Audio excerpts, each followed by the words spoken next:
एक छोटे से गांव में एक टूटा फूटा घर था। उसी घर में रहता था गरीब लड़का शाबान और उसकी बीमार माँ। वालिद का साया बचपन में ही उठ चुका था। अब इस दुनिया में शाबान के लिए अगर कुछ सबसे कीमती था तो सिर्फ उसकी अम्मी। माँ की आंखें कमजोर थीं, हाथ कांपते थे, लेकिन जब भी शाबान घर से निकलता वह उसके सिर पर हाथ रखकर बस इतना कहती, बेटा, हालात चाहे जैसे हों, गलत रास्ते पर मत जाना। कई कई दिन घर में चूल्हा नहीं जलता। माँ भूख छुपाकर बेटे को खिला देती और शाबान दीवार की तरफ मुंह करके रो लेता ताकि माँ देख ना ले।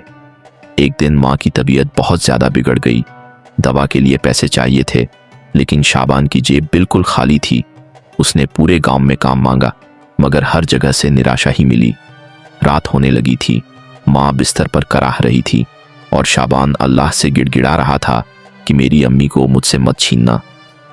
उसी रात गांव के सेठ ने कहा कि उसकी बकरी गांव के बाहर पुराने कुएं के पास खो गई है।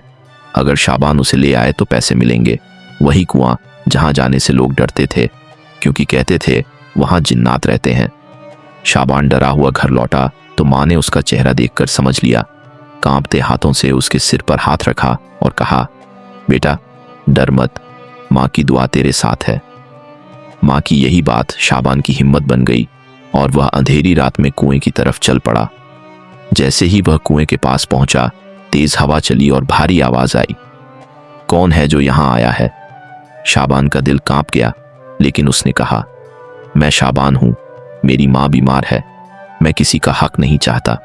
तभी कुएं से एक डरावना साया निकला, लाल आंखों वाला जिन्न, जिसने कहा, इंसान, मुझसे मांग, दौलत मांग, ताकत मांग। शाबान की आंखों से आंसू बहने लगे। उसने कहा, मुझे कुछ नहीं चाहिए, बस मेरी माँ जिंदा रह जाए। यह सुनकर जिन्न चुप हो गया और बोला, तू पहला बेटा है जो अपनी माँ के लिए मौत के सामने खड़ा हुआ है। जिन्न ने सोने की थैली आगे बढ़ाई, लेकिन शाबान ने सिर झुका लिया और कहा, हराम या डर से मिली दौलत नहीं चाहिए। अगर मेरी माँ की उम्र लिखी है तो मैं सब्र करूंगा। अचानक तेज रोशनी हुई। जिन्न की आवाज बदली और उसने कहा, तेरी माँ की दुआ ने तुझे बचा लिया है। जा, तेरी माँ ठीक हो जाएगी और तुझे इज्जत की रोजी मिलेगी। शाबान दौड़ता हुआ घर पहुंचा तो देखा माँ उठकर बैठी थी। चेहरे पर सुकून था। उसने कहा, बेटा, आज दिल बहुत हल्का लग रहा है। शाबान माँ के पैरों से लिपटकर फूट फूट कर रो पड़ा। कुछ ही दिनों में उसे अच्छा काम मिल गया। माँ की दवाइयाँ आने लगीं और घर में फिर से चूल्हा जलने लगा। शाबान हर नमाज के बाद बस यही दुआ करता रहा कि या अल्लाह, मेरी माँ का साया कभी ना उठाना, क्योंकि उसने जान लिया था कि इस दुनिया में सबसे बड़ा जादू किसी जिन्न की ताकत नहीं, बल्कि माँ की दुआ होती।